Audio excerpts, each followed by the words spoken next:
أملاخ نعنا عقوب حايلنيو أملاخ نعنا هيوت تسفانيو أملاخ نعنا سلام حاقسنيو أملاخ نعنا عبي برختيو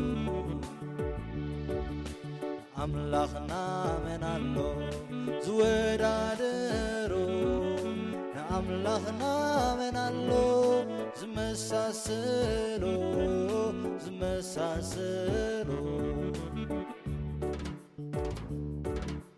قالوا كلته زافو سيفيو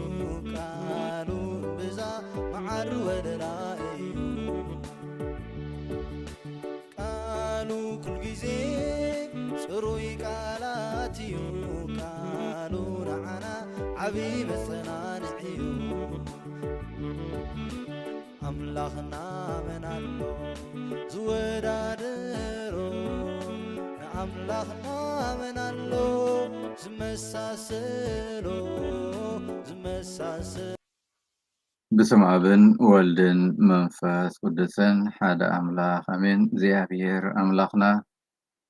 بروخ ليتي أحضرو نابزي ساعات زي نزبتحنا نمسكنا معالتنا خبارخن قدسن أبزي نايلومي صلتنا خنجمر እግዚአብሔር አምላኽና ስለዝፈጠርካና ናብ ክርስትና ስለዝፀዋዕኻና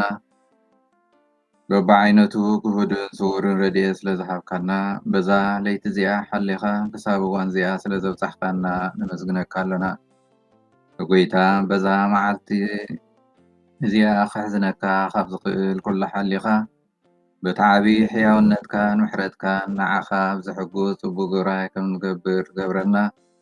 ምእንቲ ናይ ፍቅር ወድኻ መድሓኒና የሱስ ክርስቶስ ትሩፋት ናይታ ኣደ ወድኻ ድንግል ማርያም ጸሎትን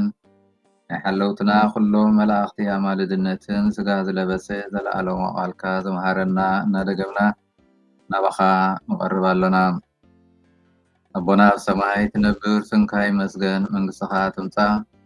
ፍቓድካ ኣብ ሰማይ ከም ዝኾነ ከምኡ እውን ኣብ ምድሪ ይኹን። ምግቢ ዕለትና ሎሚ ሃበና፣ ዝበደልናካ ይቕረ በለልና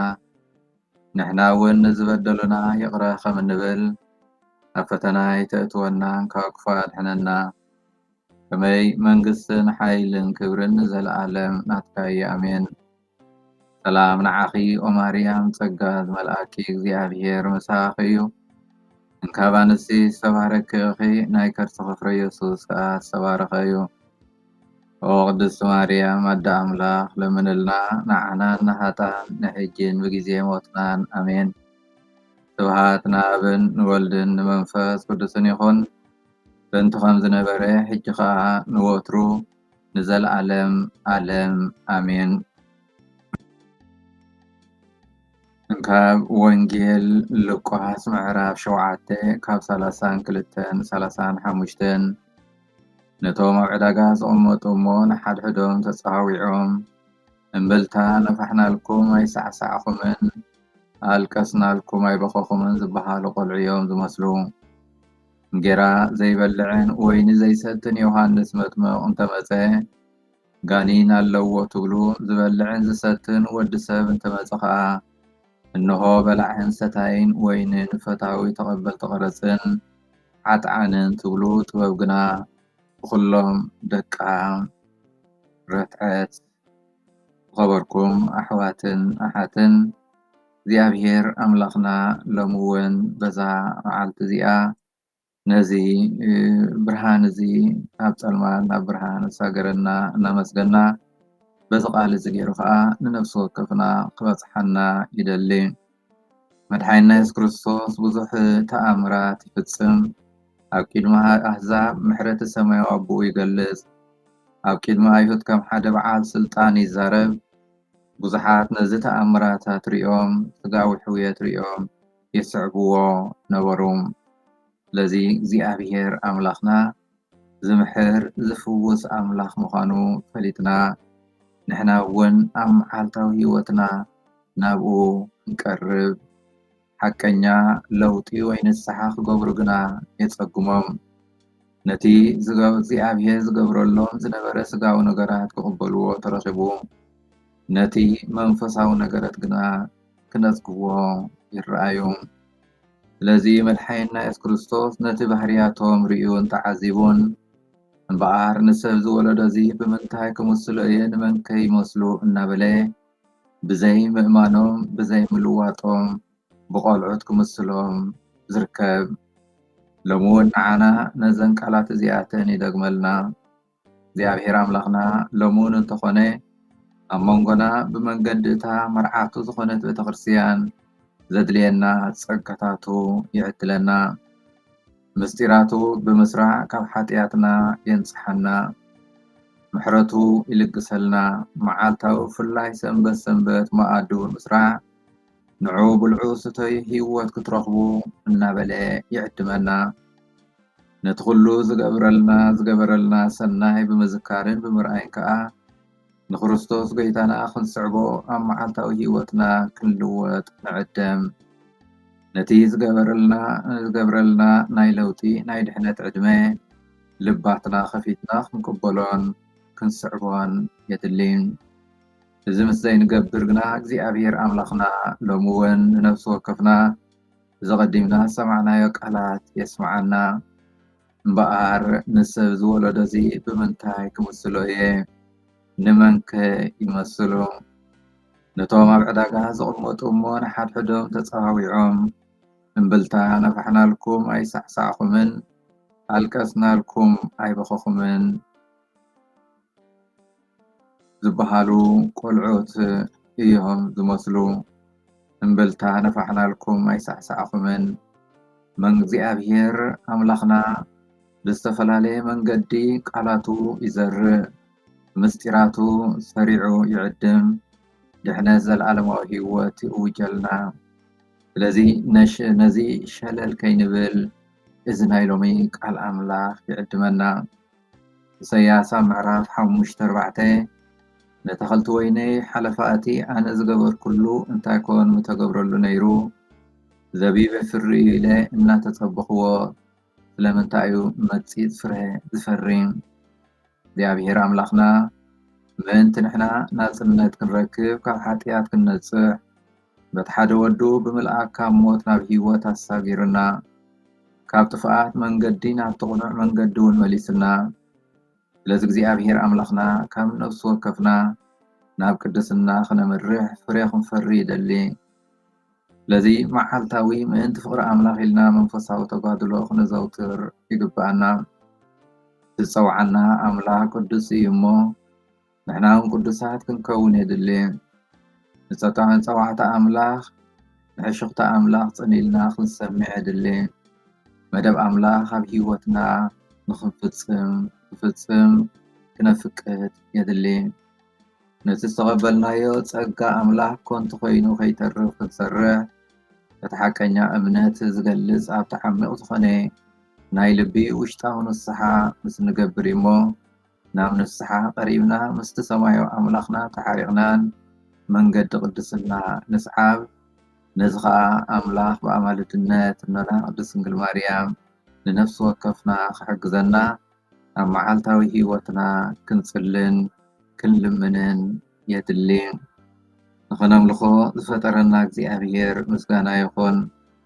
ኣዴናን መድሓኒትናን ንዝኾነት ድንግል ማርያም ወላዲተ ኣምላኽ ምስጋና ይኹን ብፀድሕነትናን ሓይልናን ፀግዕናን ንዝኾነ መስቀል ክርስቶስ ምስጋና ይኹን እግዚአብሔር ኣምላኽና ናይ ንጉሆ ጸሎትና ከም ሕያው መስዋእቲ ተቐበለልና ኣብ ኩሉ ጉዕዞናን ስራሕናን ኣሰንየና ሰናይ ዝኾነ ተግባራት ጥራይና ፈጸምና ከም እንውዕል ግበረና ተባረኸን ዝተቐደሰን መዓልቲ ግበረልና ኣማልድነት ኩሎም ቅዱሳን እኖና ቅድስት ድንግል ማርያም ኣይፈለየና ስብሃት ንኣብን ንወልድን ንመንፈስ ቅዱስን ይኹን ጥንቲ ከም ዝነበረ ሕጂ ከዓ ንወትሩ ንዘለዓለም ዓለም ኣሜን እግዚአብሔር ስለ ኩሉ ነገር ዝተመስገነ ይኹን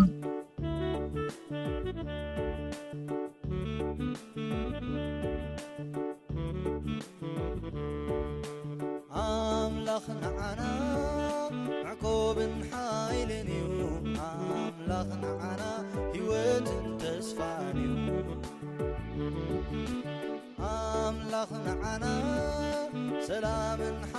ሓጎስንዩ ኣምላኽ ንዓና ዓብይ በረኸት እዩ ኣምላኽና መን ኣሎ ዝወዳደሮ ንኣምላኽና መን ኣሎ ዝመሳሰሎ ቃሉ ክልተ ዝኣፉ ሰይፍ እዩ ቃሉ ብዛ መዓር ወደራ እዩ ቃሉ ኩል ጊዜ ጽሩይ ቃላት እዩ ቃሉ ንዓና ዓብይ መጸናንዕ እዩ ኣምላኽና መን ኣሎ ዝወዳደሮ ንኣምላኽና መን ኣሎ ዝመሳሰሎ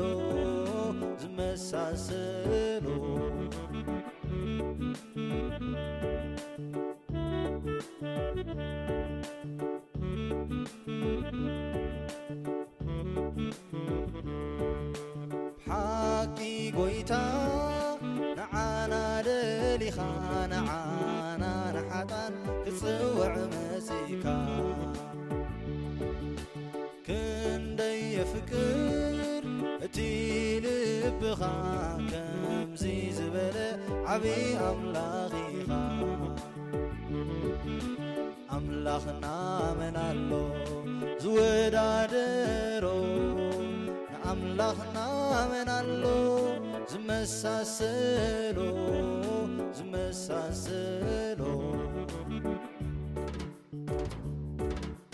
ብምሕረትካ ወትሩ ተኸልለና ብጸጋኻ ወትሩ ተዕብየና ከመይ ኢሉዩ እዚ ኮይኑልና ተቐበሊኻ ናይ ደቅኻ ምስጋና ኣምላኽና መን ኣሎ ዝወዳደሮ ንኣምላኽና መን ኣሎ ዝመሳሰሎ ኣምላኽና መን ኣሎ ዝወዳደሮ ንኣምላኽና መን ኣሎ ዝመሳሰሎ